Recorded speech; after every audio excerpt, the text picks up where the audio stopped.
Hey everybody, how's it going? Welcome to Hammer Bros Gaming. I am Blades of God, and today we are going to be bringing you the newest installment in our Gears 5 Master Escape series. Today we're going to be running the Descent on Master difficulty, and with me as always I have Pyrocytowatts and Mr. Beardsley. For the classes we're going to be running today, I myself am going to be running the Protector class, focusing on using that bubble shield for defensive purposes, along with the melee bleed and increased melee damage. Pyrocytowatts is going to be trying something a little bit new. He's going to be running the Gunner class, with the reflective shell being a distraction and helping to distract enemies. And Beardsley's going to be running one of his two favorite classes, the Anchor, focusing on that Boltok bleed and Boltok damage. Looking at the modifiers for the Descent, we have more health, more lethal, faster venom, longer recharge, regen penalty, execution rules, and ammo starvation. Longer recharge means that our ultimate abilities take longer to cool down. Regen penalty means we regenerate our health 50% slower. Execution rules means that you need to be very, very close to an enemy in order for the enemy to actually die. You can down them from a distance, but you can't kill them from a distance. And ammo starvation means we get much less ammo from pickups throughout the map, which is another great reason that I am running the Protector, so I don't need to worry as much about ammo. So getting right into the map itself, the actual Hive, we're going to come straight out of the spawn room, if you will, and there's no enemies right off the bat. So we're going to kind of come down this curving corridor. This is a longer map. It's the only 3-act Hive in the game. And once you come down that corridor there, you're going to come to a batch of grenadiers and rifle drones. Thankfully, it's nothing too difficult. It's a good way to get you some guns early on. Pyro got a little overzealous and sort of just sprinted in, but not a problem. He acted as a distraction, and I was able to get down that ramp and use my melee and my melee bleed to clean up these enemies. And then we're going to continue on. You see I picked up an Asher, and Pyro and Beardsley are scouting out additional weapons. And then we're going to come down here to the right. There's a little door on the right hand side that's going to lead down to 2 ammo rooms. And what we like to do is actually stand in this doorway and kind of use it as a choke point, because we end up getting rushed by leeches. I believe you can get juvies here as well, but we got leeches this time. And all we'd like to do is kind of sit here, let the enemies come to us. I actually had told Beardsley and Pyro to go ahead and go down to the ammo rooms and start loading up. But you need to be careful, because in one of these ammo rooms there's going to be a pouncer waiting for you. So I went down to clean out the pouncer since I had the highest DPS at the time. And as you can see, with the Protector skills maxed out, those pouncers really don't offer too much of a challenge or aren't that big of a threat. So at this point, the ammo rooms are cleaned out, so you and your teammate should come down here, load up on weapons. I grabbed an Enforcer. I don't think I used it a single time throughout this run, but it's not a bad idea to have a gun on you. Grab the tags if you're looking to increase your time and your score, and of course if you see any grenades, like I just picked up a shock grenade, make sure that everybody has at least some sort of a grenade on them, prioritizing shock and flash, and then frag grenades, and then finally incendiaries if you don't have anything else. So once these ammo rooms have been thoroughly emptied and everybody has what they need, go ahead and you're going to double back on yourself and backtrack a little bit to where we dropped down that ladder. And then we're going to continue to move down this ramp. Here we're going to end up facing some snipers, and I believe it's snipers and rifle drones. So again, use the cover on the left. There's these very wide, tall pillars that you get full cover on, and you can use this little side alcove to sort of close in on these enemies. And here you can see we got a couple of the sniper enemies, which Pyro's going to grab the long shots from them. So now he can do a little bit of distance work, and then we're going to just keep on going down.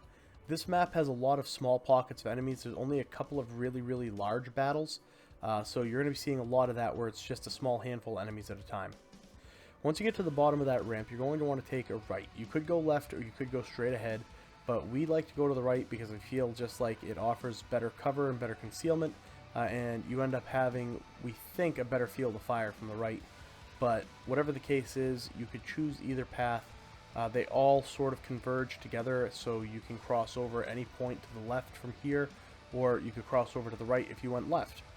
But here we go. We've got some rifle drones, some grenadiers, and some sniper enemies down here. And you can see this is the first time in the map that I've used my bubble shield, and this is a great place to do it because you do have a lot of enemies that start queuing on you and trying to really get you in a crossfire.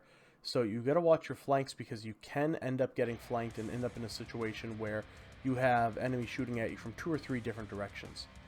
But you can see here, we just came through, cleaned up the enemies using melee and the weapons that we had, head down this ramp, and you're into the first safe room. So that's Act 1 of 3 on the descent.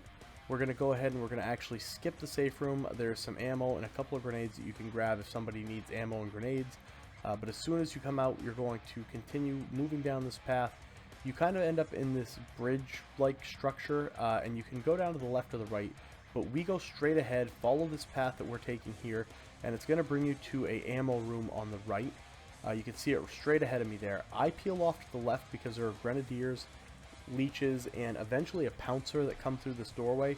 And I want Beardsley and Pyro to get into that ammo room and start gathering up whatever they need. Beardsley lagged a little bit behind here, not a big deal, and you can see right there, my bleed damage should have been more than enough to take that grenadier out, but because I wasn't close enough, all he did was get downed. So you need to make sure that you close in on these enemies to make sure that they're dead and off the map. I'm going to go ahead and swap out my Enforcer for an overkill right now, so I'm running dual shotgun. And be sure when you're taking out these enemies that you're checking the floor around you, because the elite grenadiers and the elite rifle drones will drop shock grenades from time to time, and those can be extremely useful come the end of the map at the door hold. So once you've raided that ammo room that's behind us now, we're going to continue up this path. It's very linear at this point. There's not many places you can go. And then once you get into this sort of slightly more open area where the left and right path converge, there's a bunch of snipers that have M-bars. So if somebody wants an M-bar, it'd be a great place for them to pick one up. And you've got to be very careful here, because there's a lot of enemies that you very easily can get up in a crossfire. I dropped my bubble shield here, and I actually wanted to be a little bit more in the middle of the room, but I ended up closer to the wall, which is fine. But again, this bubble shield gives you a great chance to sort of gather yourself and kind of figure out what the next move is going to be. You can see we had people down, and that bubble shield just gave us the opportunity to regroup and figure out what our next step is going to be in this hive. So we cleaned up these enemies. Again, a lot of it was with the melee damage, but whatever the case is going to be, get through this point, and after you get through what we call the convergence of paths, you're going to continue down the path. There's only one way for you to go, and right now I'm just checking to make sure that the remaining grenadiers aren't going to follow us, which they're not, thankfully. You're going to continue down this path, and there is a little ammo room up to the upstairs there where Beardsley is, and it's not even an ammo room, it just has an ammo locker, so I guess technically it qualifies as an ammo room, but that's where we're going to hold. You see, there are 2 Ice Scions who are ahead of us, and right now with this weapon setup, there's not a lot we can do against them, so we need to wait for them to come to us. You can see here I am trying to use this pillar as cover, and even with that pillar between us, I'm still taking freeze damage. So I'm going to wait until that grenadier comes around. You see Beardsley got a shot on him. I got a couple of hits with a melee, and then Pyro comes in and tries to clean him up, and through the combined firepower and the combined damage, we were able to take that first Scion down. The second Scion's coming up right behind him, and this is definitely the better strategy than using the pillar. Come into this little room, use a shock or a flash grenade to stun that Scion, and then have everybody lay into him. You can see I don't know how I didn't freeze right here. I was extremely close, but I never did. But those Scions are probably the most difficult part of this map, or of this section of this map. And once they're done, you're still going to have grenadiers and sniper enemies to deal with, along with a few rifle drones. So be very decisive about your cover moves. At the end of this walkway, you can see that there are quite a few enemies up there. I could have dropped my bubble shield right here just to give us a hard point to hold, but I didn't.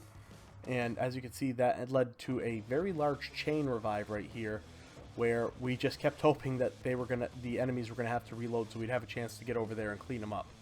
But again, you can see how quickly that melee bleed goes into effect. Something else to keep in mind is that we could definitely be using triple melee execution if you're not running a protector or blade master class. And the triple melee execution is if you're running a controller instead of a keyboard mouse, you push the melee button, which is B, push B a second time to stun the enemy, and then press and hold B a third time to execute the enemy. And that's great for taking enemies out on master difficulty. Do be aware that the elite versions of the enemies are not going to be stunned, so you may end up not being able to pull off the full combo. So as you can see, we were in and out of that second safe room, and we're on to the third act. We'd started out going down deeper into the mines or whatever, hence the name of the descent. Second act, we were pretty well on flat level land or maps. Now we're heading up towards the surface and hopefully towards the helipad, towards the escape. So once we come out of that safe room, you're going to want to hug the right side of this room. There were quite a few enemies that you have to fight while moving uphill, and this right path offers you the best possible cover. You can see the snipers are focusing on another ally right now, so I actually just run ahead and start wiping out the snipers as quickly as possible so that we can advance. The venom is fast enough that you do have to keep a halfway decent pace, but it's not so fast that it's going to be really causing you a lot of headaches, hopefully. Once those enemies are taken out, continue down the only path. You're going to come up these ladders, and you can see the helipad. You can see that bright light back there. That is actually the exit. But don't be fooled, there are a lot of enemies between here and there. You can see I'm marking a few of them, drop shot scions and elite grenadiers. And there's actually if you look on the mini-map, Beardsley is heading off to the left there. He's heading towards an ammo room to load up on more Boltok, and Pyro is kind of sitting back. Again, if you look on the mini-map, he's sitting behind where I am and just doing his best to use his M-bar to put some headshots on as many enemies as possible. And I'm actually going to do something that's not very protectory of me. I'm going to use my pistol just to keep whittling away at these enemies' health until I'm able to find an opportunity to close in on them. Be warned, there are 2 Scion drop shot Scions up top, and they are going to be lobbing drop shots at you. So make sure that you're aware of that and that you don't accidentally get caught in the explosion. But as soon as you have the opportunity, go ahead and push up. You can see here that I'm using the shotgun instead of trying to close in with the melee, because I wanted to keep this pillar as much between me and the Scions as I could.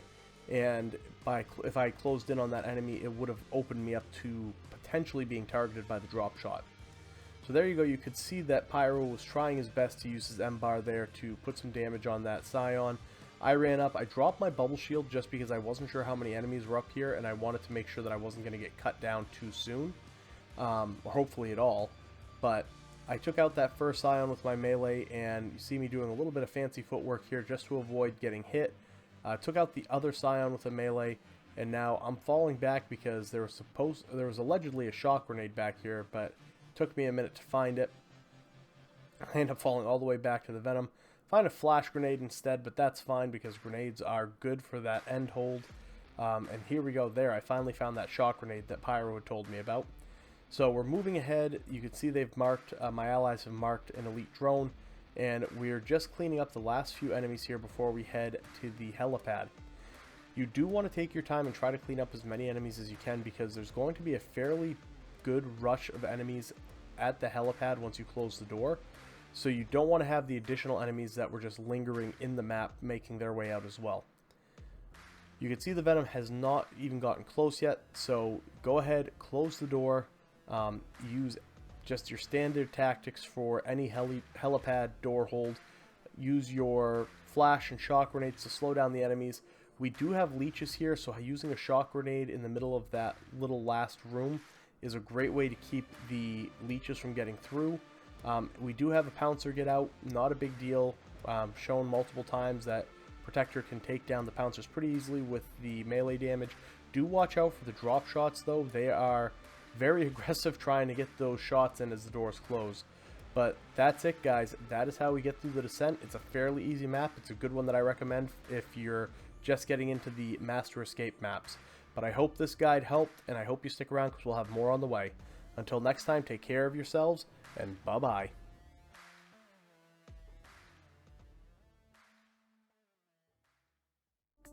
Hey everyone, thank you so much for watching. If you enjoyed this video and want to see more content like this, please like and subscribe. You can also check us out on Twitch at Hammer Bros Gaming. I am Blades of God, and until next time, have a great day everyone.